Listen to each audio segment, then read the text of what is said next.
Saudações a todas e todos, retornando aí para nossa colmeia política, depois aí de um período em que eu estava me recuperando da Covid, né? Tive uns dias aí bem complicados, agora recuperado, com as energias renovadas, vamos continuar o nosso bate-papo sobre conjuntura política nacional e internacional, sobre que tem relação, que faz parte do nosso cotidiano. Às vezes parece algo tão distante de nós, mas está tão próximo da nossa realidade. Mas muitas vezes acontece aquela coisa, né? A gente só enxerga a aparência, né, do que acontece e às vezes não se vê a essência, né? Enxerga tudo que acontece de forma superficial e tem a tendência de que se tem aí, conclusões precipitadas, equivocadas. Então, um pouco o nosso bate-papo é esse, né? Tentar aprofundar alguns temas. Claro que a gente não consegue dar a profundidade necessária, mas, como se diz, colocar aquela pulga atrás da orelha para que a gente possa tentar se inteirar mais sobre determinados assuntos. Acho que a nossa função é essa, e a função dos meios de comunicação, dar informação, e meios comprometidos com uma transformação radical da realidade. E quando dizemos radical, como em outras oportunidades já mencionei, é ir à raiz dos problemas. Então, não enxergar aquilo que acontece no nosso cotidiano apenas pela aparência. Então, ir para além das aparências, investigar a essência daquilo que está acontecendo, as contradições que, né, estão presentes. Então esse é o nosso papel aqui nessa discussão da colmeia política, então, aqui pela WTV Brasil. E seria muito importante, né, que a gente tivesse mais meios de comunicações que prestassem esse papel. Infelizmente, o que nós temos são meios de comunicações atrelados aos interesses das classes dominantes, do mercado financeiro, enfim, né, dos que bancam esses grandes veículos de meio de comunicação. Mas quem são esses grandes veículos de meio de comunicação? Como Folha de São Paulo, Estado de São Paulo, a Globo, enfim, só citando aí os maiores. Então são meios de comunicação atrelados aos interesses das grandes corporações, das transnacionais, dos bancos. E aí, claro que eles vão falar aquilo que eles querem ouvir. Tem um documentário, já bem antigo filme, né, do Milton Santos, por uma outra globalização, geógrafo Milton Santos, os maiores intelectuais brasileiros, em que ele aborda, né, um pouco esse documentário. Tem um livro também, por uma outra globalização, que é uma obra muito interessante. Eu não tenho ele aqui em mãos. Aquela coisa, a gente sempre empresta livro, depois a gente esquece para quem emprestou e fica. Mas por uma outra globalização, uma obra muito interessante do geógrafo Milton Santos. E aborda um pouco, né, o papel, a influência que as transnacionais têm, não só nos meios de comunicação, como também no Estado, né? O Estado, a gente fala esse conjunto de instituições, como o Poder Judiciário, o Poder Executivo, o Poder Legislativo. Isso, né, o Poder Executivo e Legislativo, tanto no âmbito federal, como também no âmbito estadual e também nos municípios. E por isso que a gente vê todas essas reformas, e já entrando no que nós vamos falar no nosso vídeo de hoje, como como essas reforma da Previdência, reforma trabalhista, programa de privatização, tudo isso faz parte dos interesses. E muitas vezes a gente assiste os meios de comunicação, por exemplo, a Globo News colocando lá, que a privatização é boa, vai ser bom para o país, embora Então, elogia a política econômica do Paulo Guedes, embora eles tenham críticas ao Bolsonaro, mas a política econômica, em nenhum momento, o pessoal da Globo faz algum tipo de crítica, na verdade, e trazem só pessoas ligadas a esse meio, né, o meio do, digamos assim, o meio financeiro, que vão, obviamente, defender as políticas econômicas. E dificilmente traz um contraponto, alguém ligado aos movimentos sociais, economistas ligados à esquerda, que não tem esse espaço, né? Portanto, acaba sendo um porta-voz, nesses meios de comunicação, acaba sendo um porta-voz desses interesses. Por isso que é muito importante o nosso papel aqui na WTV Brasil e outros meios de comunicação que têm um compromisso mesmo com a transformação radical da nossa sociedade. E, portanto, o nosso vídeo hoje passa um pouco por isso. A gente vai falar um pouco dos programas de privatização que tem acontecido no Brasil, sobretudo da Eletrobras e da Petrobras, que nós vamos tentar aí abordar e colocar algumas inquietações para todos e todas que nos acompanham. Algumas semanas atrás, a gente tem acompanhado o governo federal, o genocida, o governo genocida do Bolsonaro, por meio da sua política econômica, né, por meio do Paulo Guedes, enfim, começou o processo de privatização da Eletrobras. A Eletrobras é responsável pela produção e distribuição de energia no país. E por que é tão prejudicial privatizar? Então, pegar uma empresa pública, uma empresa estatal, Estado brasileiro, e vender para empresas privadas.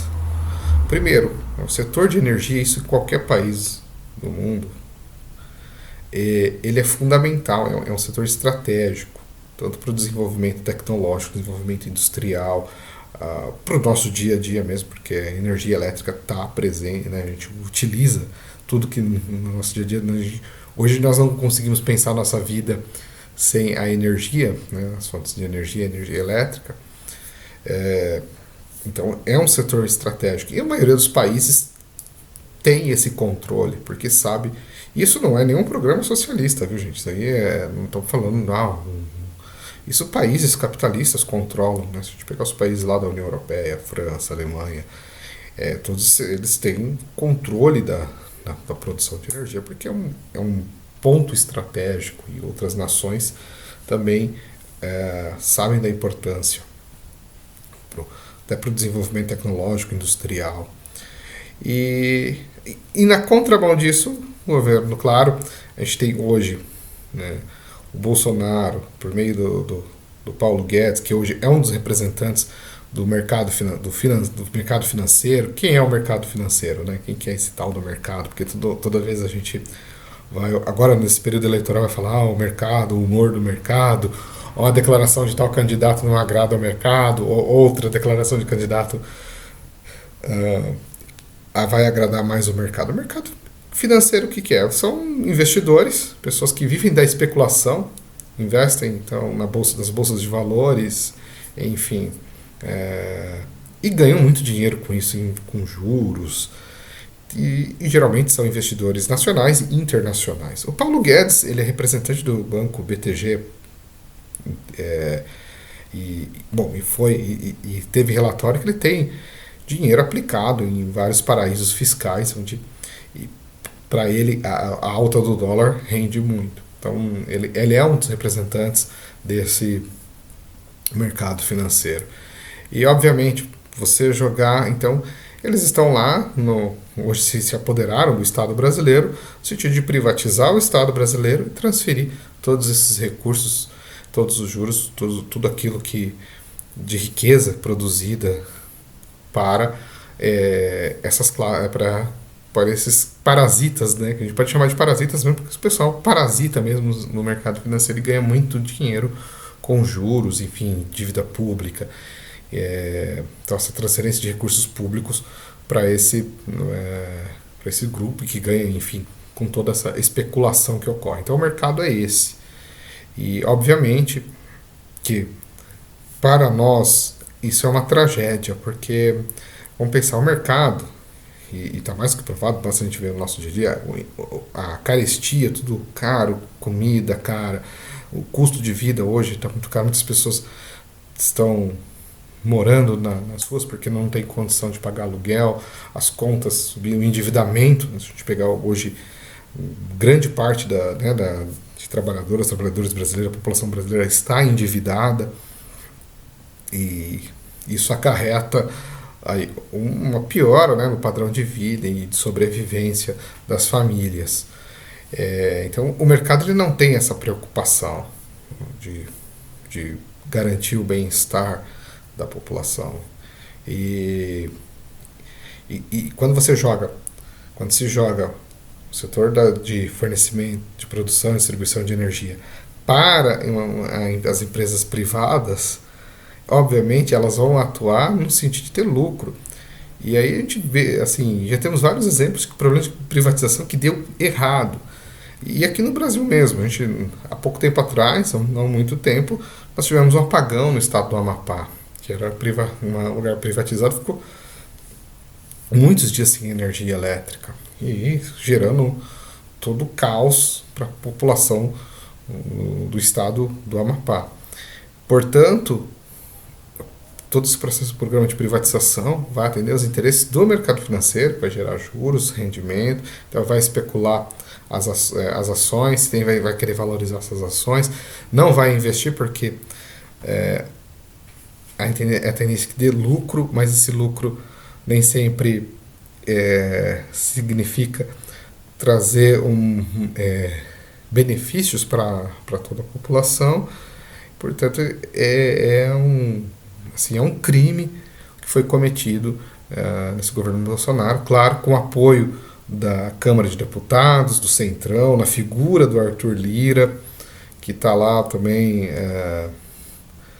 negociando com o governo lá o orçamento secreto, tem até uma sala no Congresso onde se negocia com os deputados o orçamento secreto, dinheiro que eles vão utilizar lá, né, liberação de emendas parlamentares para que eles possam aplicar lá enfim, para seus fins particulares, né, nas cidades, ali nos seus locais ali onde eles têm influência do ponto de vista eleitoral e não tem compromisso nenhum em garantir o bem-estar da população de quem eles supostamente representam. Na verdade, o que eles representam são os interesses dos bancos, interesses do agronegócio, toda essa turma aí que está sugando o Estado brasileiro.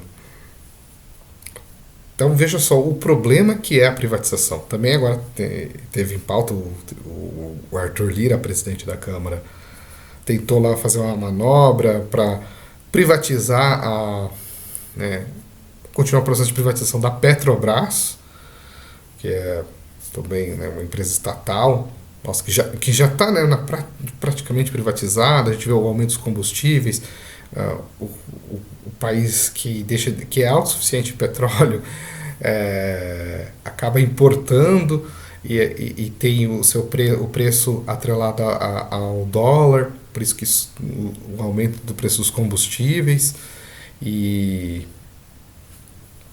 já tem isso já acontece na prática.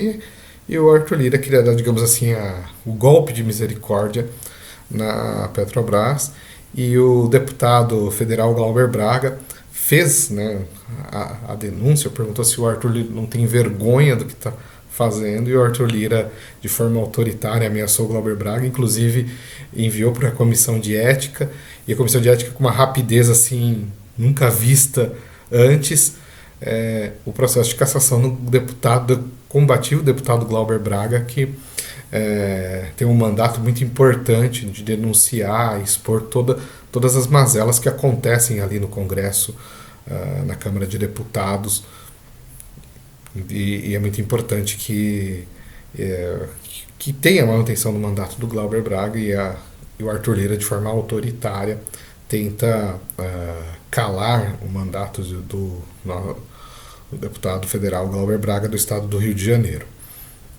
Bom, então a gente vê quais os interesses que estão na privatização. Todo mundo pensa, não, a privatização vai funcionar, a empresa tem que dar lucro, senão ela não funcionar direito, ela vai fechar as portas. As coisas não são bem assim. Por isso que a gente fala, né? A gente olha para a aparência, mas na essência não é o que acontece hoje. Hoje a gente tem uma tendência à monopolização da economia. Então, os monopólios, que são grandes transnacionais, e elas que comandam o mercado. Então, se a gente está falando de grandes empresas, não estamos falando de quem é o dono do mercadinho aqui da esquina, ou da oficina mecânica. Não, a gente está falando de grandes corporações, né, corporações gigantescas, que se utilizam do Estado para atender seus interesses. Então, por exemplo, vamos pegar aí a telefonia celular. Eles prestam serviço, a gente vira e mexe, reclama, é caro, o serviço caro não atende às nossas necessidades. Mas né, você tem um monopólio ali, algumas empresas que controlam, a gente pode reclamar e tudo que for, mas elas vão continuar, né, prestando o serviço do jeito que prestam para nós. Então, olha só como o processo de privatização ele não é o que parece ser, porque as empresas elas vão investir menos, porque elas vão querer ter lucro, não vai atender às necessidades da população. Aí, voltando ao assunto da Eletrobras, distribuir energia para todo o território nacional. Se não for lucrativo para eles, eles não vão fazer. Então, é muito importante que a gente derrote o Bolsonaro, mas não só derrotar o bolsonarismo. Então não vai ser só no processo eleitoral. O Bolsonaro pode ser derrotado eleitoralmente, mas o bolsonarismo, esse ideário de privatização vai permanecer, e para a gente combater a gente precisa estar em luta, precisa estar nos movimentos sindicais, nos movimentos sociais, estar nas periferias, disputando consciência coletiva, porque as classes dominantes elas têm os seus instrumentos, têm os meios de comunicação, têm os aparelhos do Estado mesmo, tanto para produzir uma ideologia que eles entendem que é a correta, mesmo que seja ruim para nós. Então, as escolas, não por acaso a gente tem as reformas da educação, base nacional curricular comum, tudo isso, na verdade, são formas de criar um consenso à população de que a privatização é legal e não tem outro caminho também, a gente não tem outra saída. E por isso que é muito importante que a gente esteja nesses movimentos, disputando um projeto novo de sociedade. Então, o nosso bate-papo fica por aqui.